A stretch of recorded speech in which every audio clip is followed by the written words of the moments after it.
In today's stat breakdown, I wanted to talk about the improvements of LG from week 1 to week 2 in Division A during their first Pro League split. I think out of all the teams that had a shaky start in their first week, it was most important for LG to bounce back in the week 2 just because we were expecting so much from them from their really good Vegas performance with the 4th place finish. They finished right behind Optic, United, and Splice, so they didn't have to qualify for the PLQ. So we were really expecting big things and them to be really at the top of this division going into the Pro League. But as you guys know, they didn't start out really hot at all.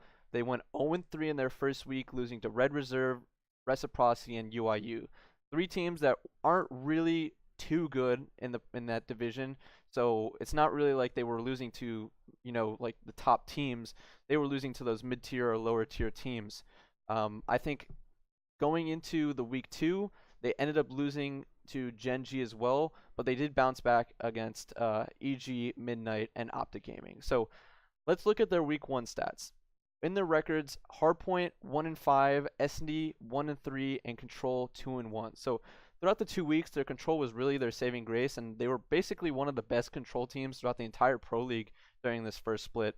But as you guys can see, week 1, if you're going 2-8 in those game modes where they pop up twice in a series, that's really not a good look, and it's going to be an abysmal performance because you need to perform in at least one of those game modes to have a chance in any of these series. If you want to look at these player AKDs, Gunless with a 1.2 and Formal with a 1.14, they were basically trying to carry the rest of these guys to a victory in this week 1 because those are some really good AKDs.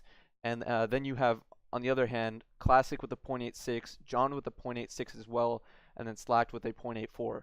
So when you have 3 players going below a 0.9, you're really not going to be winning a lot of games, and it's going to be super tough to try and win because you're only having basically 2 players going positive. So a very, very bad week 1 for LG. And I think that turning point was really their match versus Midnight in the second week. We can turn that up now. Even though they did get their first win versus EG in that second week, I didn't really think EG was such a big top tier team because they were also winless going into that match. So I think the big turning point was their performance versus Midnight. As you can see, they 3-0'd them. 250 to 160, 116 win on Hardpoint Frequency, 6-2 win on Hacienda S&D, and then a clean 3-0 win on Control Frequency.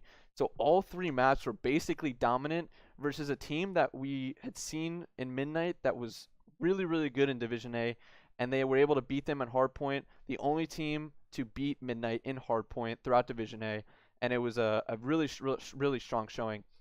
I think it was probably a blunder on Midnight's part to not veto out Frequency, Hardpoint, and Control just because it allows Formal to run a Maddox for LG, and I think he definitely wants to run a Maddox for that team because I believe everyone else on that team benefits when he runs a Maddox because I think there must have been a pacing issue with him running the ICR, so they always wanted to get either Seaside or Frequency in the map pool, and in this way they had Frequency in both the Hardpoint and the Control. So good on them for getting that in game 1, and as you can see, they outslayed by 28 kills. It was a pretty big blowout. Then you look at the S&D, they smoked them in the S&D 6-2 and they were also perfect in their offensive rounds, winning all 4.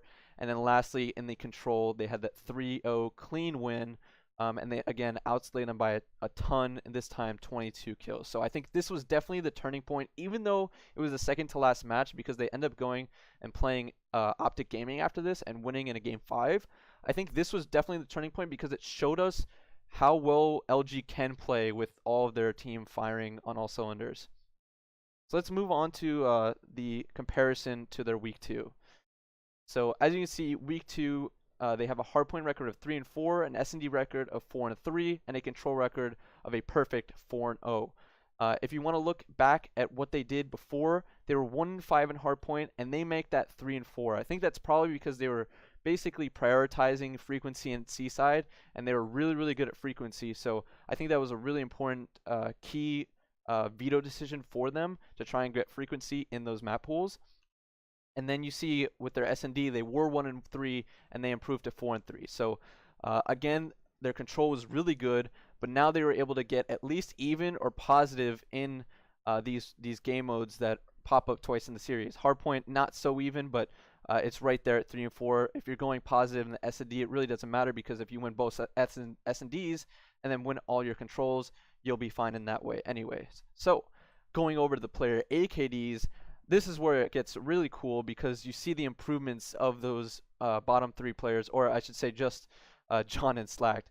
But as you can see, Gunless a 1.17 and Formal 1.13. They basically stayed about the same as what they were performing in week 1. So it was really important for them to stay where they were. We know they're really, really good players for this LG squad, and they need to rely on them to slay out. So it was good that they were keeping that pace. And then Classic, again, it's fine if you have one player going negative with the 0.85, especially if he's a sub for that team.